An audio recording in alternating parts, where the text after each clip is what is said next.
Nejat, Twitter's acting general counsel, testified Wednesday in front of the Senate Intelligence Committee.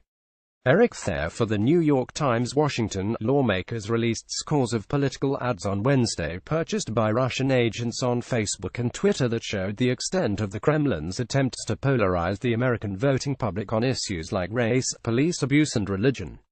Russia-linked actors created accounts with names like Blacktivists and Back the Badge aimed at voters concerned about police relations with the communities, and other accounts that called for secure borders that were aimed at immigration hardliners.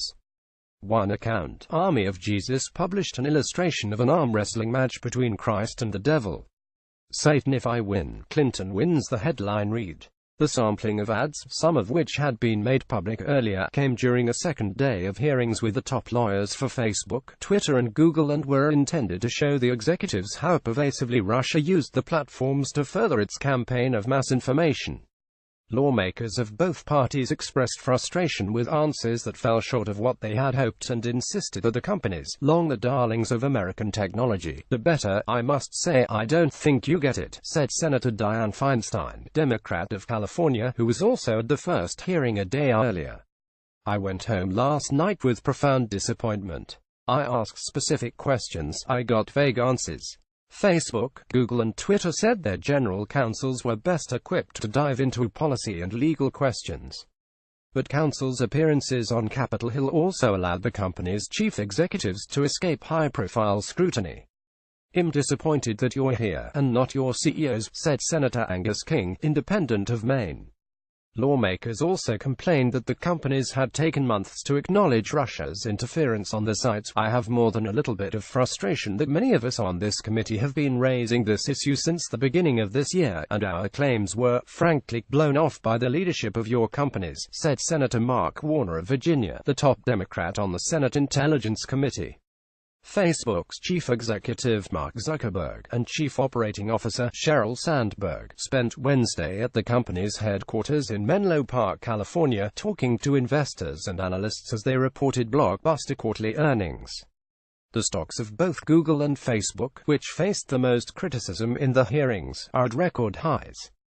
During the earnings call, Mr. Zuckerberg was unequivocal in his stance on the issue of Russian meddling in the election. I've expressed how upset I am that the Russians used our tools to sow mistrust, Mr. Zuckerberg said, noting that Facebook's profits will probably be affected by the amount of money the company will spend fighting abuse of its platform. Facebook said it plans to double the number of content reviewers it employs, to 20,000, and will try to add a greater degree of transparency into its advertising system. What they did is wrong, and we're not going to stand for it, Mr. Zuckerberg said. The tech companies also provided new numbers on the reach of Russia's influence campaign. Facebook said an estimated 150 million users of its main site and its subsidiary, Instagram, were exposed to the posts, a larger figure than it provided even as recently as Monday. During the last of the three hearings, members of the House Intelligence Committee spoke in front of posters displaying the content, complaining that it was divisive. Representative Andre Carson, Democrat of Indiana, said an account called Being Patriotic, which amassed 200,000 followers, pushed out content that cynically exploits grieving officers and their loved ones in order to pit Americans concerned about our law enforcement personnel against Americans concerned about African American lives lost during police encounters. The account was created by the Kremlin-backed Internet Research Agency. My concern is that a dictator like Vladimir Putin abused flaws in our social media platforms to inject the worst kind of identity politics into the voting decisions of at least 100 million Americans, Mr. Carson said, referring to the Russian president. Facebook has found a particularly vocal set of critics on the Congressional Black Caucus, of which Mr. Carson is a member, along with Representative Terry A. Sewell, Democrat of Alabama. Together, they pressed Facebook to grapple with its role in promoting racial animus. Ms. Sewell cited figures showing few blacks in Facebook's workforce and its leadership. A lack of diversity, she said, made it hard to believe that those reviewing socially divisive ads could spot problematic posts. The hearings exposed a growing rift between Silicon Valley and Washington, where sentiment toward big tech companies has drastically shifted. While the lawyers showed humility and promised to beef up security and improve technology to prevent foreign interference in elections, they admitted they could not guarantee they would prevent future intrusions. Google's general counsel, Kent Walker, said the company would work on creating new technologies to detect foreign actors and misinformation on its site. All three said they would build artificial intelligence tools to combat fake and problematic content. A collection of ads that were created by Russia-linked social media firms tasked with creating influential content.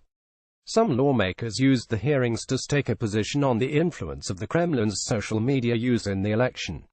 The conclusions, particularly among senators, split along political lines.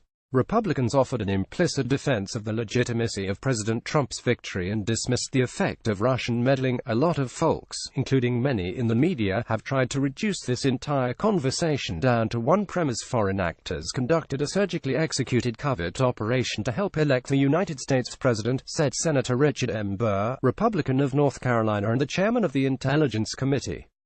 I'm here to tell you this story does not simplify that easily. Senator Marco Rubio, Republican of Florida, emphasized that the real intent of Russian propaganda was to broadly spread misinformation and create chaos. These operations, while we're talking about the 2016 presidential race, they are not limited to 2016, and they were not limited to the presidential race, and they continue to this day, he said. They are much more widespread than one election. Such comments offered a rare view into the Senate committee's investigation, which has largely played out over the past 9 months in secured briefing rooms. Publicly and in private, Mr. Burr and Mr. Warner have taken pains to preserve bipartisan comity, and the success has set the committee apart from the other panels investigating Russia's efforts. But the difference in their emphasis on Wednesday also underscored the political realities buffeting the work. In advancing an investigation tied to Mr. Trump, Mr. Burr has been careful to make clear that the committee's work is larger than an individual candidate, and he has repeatedly tried to tamp down expectations about what it might find. Democrats did not have such reticence. Whether the Russians and the campaign coordinated these efforts, we do not yet know, but it is true that the Russians mounted what could be described as an independent expenditure campaign on Mr. Trump's behalf, said Representative Adam B. Schiff of California, the top Democrat on the House Intelligence Committee. Senator Martin Heinrich, Democrat of New Mexico, also took aim at Mr. Trump's dismissal of the role of Russia-linked social media in his win. Mr. Heinrich challenged Colin Stretch, Facebook's general counsel, to acknowledge such content and the role that fake accounts linked to Russia and other misinformation had in the election. Last month, President Trump called Russian-purchased Facebook ads a hoax, Mr. Heinrich said. I've looked at those Russian-sponsored Facebook ads. I certainly hope you've had a chance to review them. Are they, in fact, AHOAXMR? Stretch said no. The existence of those ads were on Facebook, he said, and it was not a hoax. Daisuke Wakabayashi contributed reporting from San Francisco. A version of this article appears in print on November 2, 2017, on page A1 of the New York edition with the headline Congress Scolds Tech Companies Over Russia.